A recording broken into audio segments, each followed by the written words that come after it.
Here we have our beets and carrots, and sorry I'm casting a shadow there, but you know, this is like big budget films here, people. And radish in here. There will be some turnips too soon. I'm hoping to get them out. I'm a bit late with them, but anyway. And what are those things called? Snow peas up the back there. So that's one of our winter beds. I won't need to put mulch in here because you can see it's pretty densely planted, so the leaves of the beets and the radish and stuff will be the mulch. There's some sunflowers started up there. I didn't pull them out. They won't grow very much because once we get the frost that'll kill them, but yeah, they came up on their own from being buried. We still have some chilies in here, some jalapenos. They're massive jalapenos actually. And potatoes. This is going to be potatoes in here for the winter stuff. So there's only a few that have come up so far, but some more should. I sort of, what do you call that? Staggered the planting a little bit. Here we've got some kale. That's a winter crop. And the chilies and capsicum are just finishing off, as you Americans say, the peppers, the hot peppers and the sweet peppers. They're finishing off. The tomatoes have all died. I don't know why they died so early, but anyway, they did. And behind was basil, and that's all starting to die off now. Some has actually come up from seed, but it will die off in the frost. So there you go. Got pumpkin vine still over here. It should be starting to die off too, and some capsicums growing up through the pumpkin vine. I didn't expect it to sort of go where it did, but anyway, it doesn't matter. The capsicums are quite happy and healthy and stuff. I just make sure I water right underneath the vine so they get the water, but they're getting enough sun because I keep it cut. And then over here is more pumpkin vine. The rosemary plant has been there for a very long time. A mugwort plant here that I'll cut back very soon and use all that, dry all that up for our winter teas. Some kale in here, another pumpkin vine that just came up on its own. I just left it grow. I don't think it's going to do very much now though.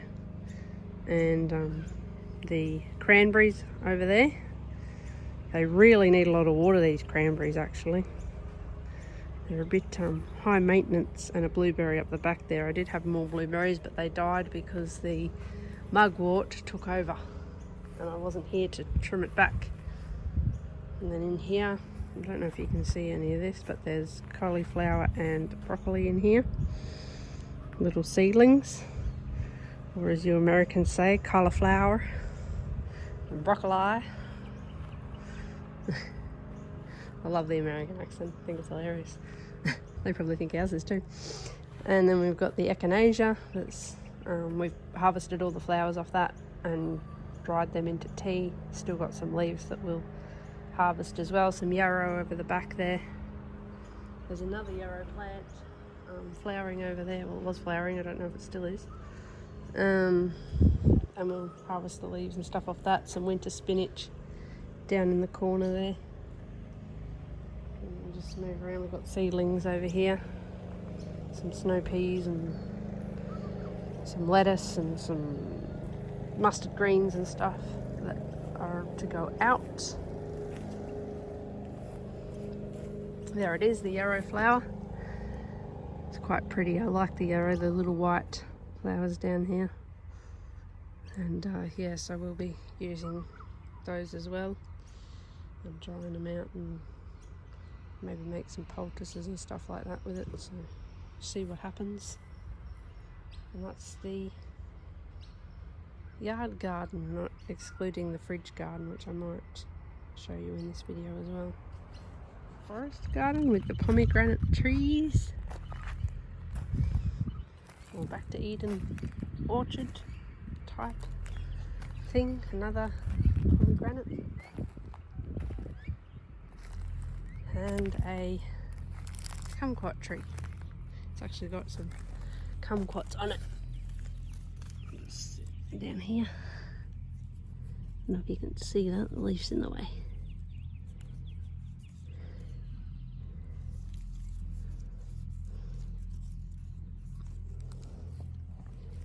And down in there,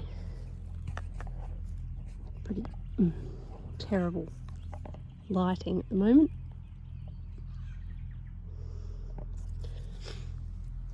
That's the kumquat. And we have a passion fruit vine over here with quite a few passion fruits on it. It's the first, well, it's probably about 6 months this food forest has been in here. There's a passion fruit.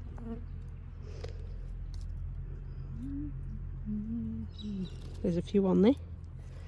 Nice healthy looking tree. So we're hoping it survives the frost. It should do. It's not a tropical brand, so the frost shouldn't hurt it. It's quite leafed up, so it should protect its stalk quite nicely. I've got to climb it up the thing a bit more. The normal mulberry. I think it's called an English mulberry, and then I've got some peppermint growing underneath it down here.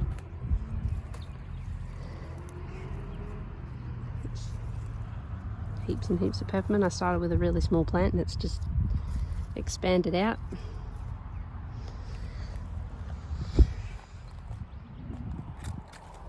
Gourd over here. I just struck it from a cutting from the one up in the garden. And it's doing alright. It's grown a little bit. Certainly not as much as I would have hoped before the frost comes and kills it back, but it should grow back from the root anyway.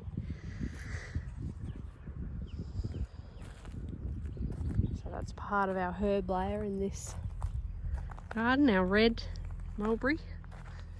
It's sort of a bit of a sprawling thing there that I'll prune back in winter. Apparently they don't get as big as the normal mulberries, but we'll see. Then down in here we have another pomegranate. For some reason it's decided to sprawl along the ground. That's fine, whatever it wants to do. It will eventually grow up. It's just bushed out for some reason. Maybe that's what they do, I don't know. I've never grown pomegranate from seedling before. Chaste tree berry, monk's pepper. It actually smells like chaste tree berry. I don't know if any of you use that herb, but the leaves actually smell like chaste tree berry. And it's actually grown maybe double the size it was when we got it. So that's really good. Hopefully it stays that way. We'll mulch it up a bit more before winter. Lavender. Lavender grows really well here, so I put some in. I know it's a bit dark, but it's quite a healthy little plant. And it's probably doubled in size too since it came. It's very fragrant. I can smell the lavender when I do this to it. And so yeah, we'll be harvesting the flowers eventually, or the lavender, and drying it and using it as a nice smelling thing. Fig tree. It's probably quadrupled at least in size since we got it. Not sure what variety this one is. I actually picked it up from someone who grew it from a cutting, I believe. But definitely very healthy, massive tree compared to what it was. It was tiny little, like, seedling.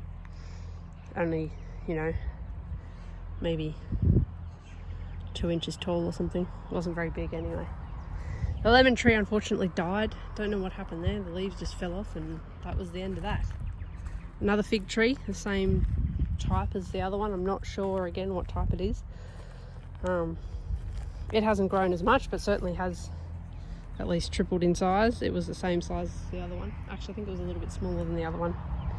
But yeah, it's definitely growing, and it's sort of in part shade a bit too, so that could be affecting its growth, but it's alive and well. It's definitely not suffering. And we have our one hazelnut tree. I've actually brought some more hazelnut trees, but down through here is another hazelnut, or a hazelnut. It's starting to die off now. I think the winter The cold's getting to it, but it certainly grew since we got it too, so hopefully it'll go to sleep and we'll see it come up again in next spring. It was all leafed up and all budded up and all, you know, looking really good, so hopefully it will again. And yeah, we've got to plant a few more of these to get hazelnuts because they're cross-pollinators. You won't get nuts without having other varieties of nut tree. Oops, don't want to trip over that lemon there. Yeah, I haven't had much luck with lemons, so I've sort of given up on that one. I will try mandarin next spring. Early spring I'll put that in. And I've got the kumquat, of course, as our citrus. A lot of citrus doesn't particularly like frost, but kumquats and mandarins don't mind it too much. Walking past the passion fruit at the moment, I've got these little Gimme Barries, which I was looking for ages for. And they're starting to grow now. They sort of, I don't know, weren't growing very well for a while there, but come around. It's a bit full of weeds. Haven't chipped all this yet, which I will get around to this winter, no doubt.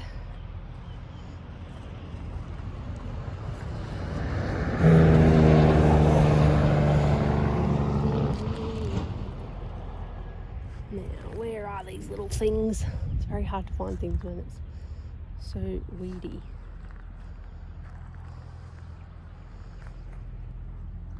They're very, very young still too, so they sort of get hidden in the in the weeds a bit. There it is.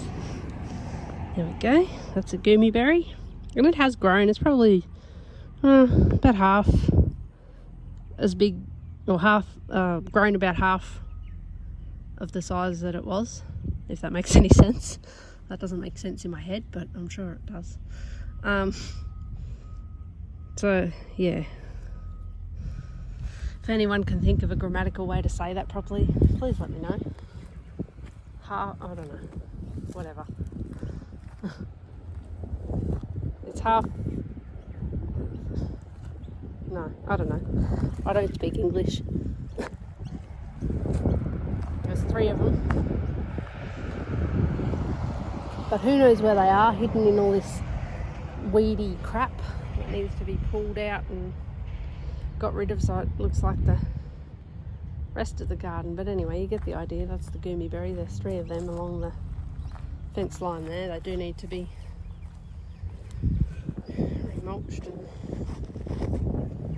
the weeds got rid of and chipped again, because they're not very deeply chipped, which is a bit of a problem. Probably why they're not growing so well. You can see it's all weeds around here. It's not very good. But anyway, this is the clean bit of the garden that has been cleaned up. Bradley worked very hard on it. And there's the kumquat tree again. We've got a white mulberry up there and all those weeds, grass, that needs to be chipped out. And then cardboard and wood chips placed over the top to stop it growing back. We sort of haven't got to that section yet, but I had to put the white mulberry somewhere, white shatut. I know there's a few different ways of saying it, but that's how I say it. So yeah, and then there's Penny's pear, died unfortunately in the fire, but fortunately, in everything give thanks, fortunately, because of the fire, there's lots of free ash in the ground and the plants really like it. So you might see these white bottles around the place. They're probably all disintegrated now, but I was using them through the drought as slow drippers to keep the plants wet, keep the water in the ground. So all this has got to be done, all got to be chipped and cardboarded and wood chipped. But anyway, over here is the nashi pear that's actually alive, and yeah, Yeah, the new one. So it'll be starting to go to sleep too soon, but there it is, Penny's pear tree. The new pear tree, there's the old one. Unfortunately, it just didn't come back. It's really disappointing, but what can you do? It's just one of those things. And maybe the pear on the nashi pear will taste better. This one had a nashi pear on it, and I don't know, it was a 3-way, and I can't remember what else was on it, but yeah, we'll cut this down and let it feed the other plants. Same with the lemon tree. It didn't burn in the fire, it was a new one, but for some reason it just didn't make it. So that's our forest garden at the moment. I'll just pan around so you can have a look. There's a lot of work to do still, but oh, Dad made a path over here, so awesome.